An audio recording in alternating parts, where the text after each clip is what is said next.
L'IVT est l'acronyme de injection intravitréenne.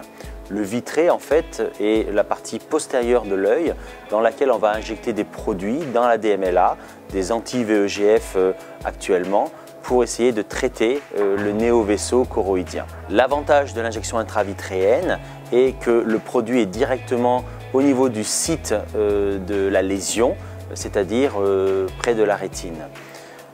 L'avantage également, c'est que ce geste est rapide, avec peu de risques et totalement indolore.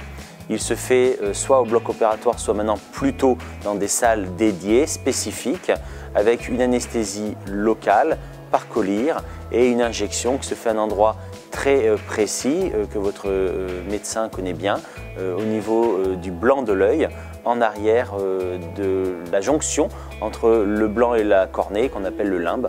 Donc il se fait en général à 3,5 à 4 mm en arrière du limbe. Cette injection comporte quelques risques, des risques complètement anodins, non dangereux, comme l'hémorragie sous-conjonctivale, c'est-à-dire une tache de sang dans le blanc de l'œil au niveau de la zone d'injection, qui est totalement sans risque et qui va disparaître en quelques semaines, en passant parfois par toutes les couleurs de l'arc-en-ciel.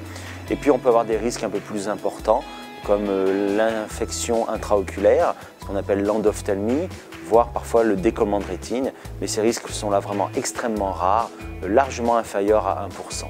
Donc le bénéfice, du moins la balance bénéfice-risque est largement en faveur des injections intravitréennes. Il ne faut pas en avoir peur et il faut bien sûr accepter de les réaliser à la fréquence que le médecin vous propose d'utiliser.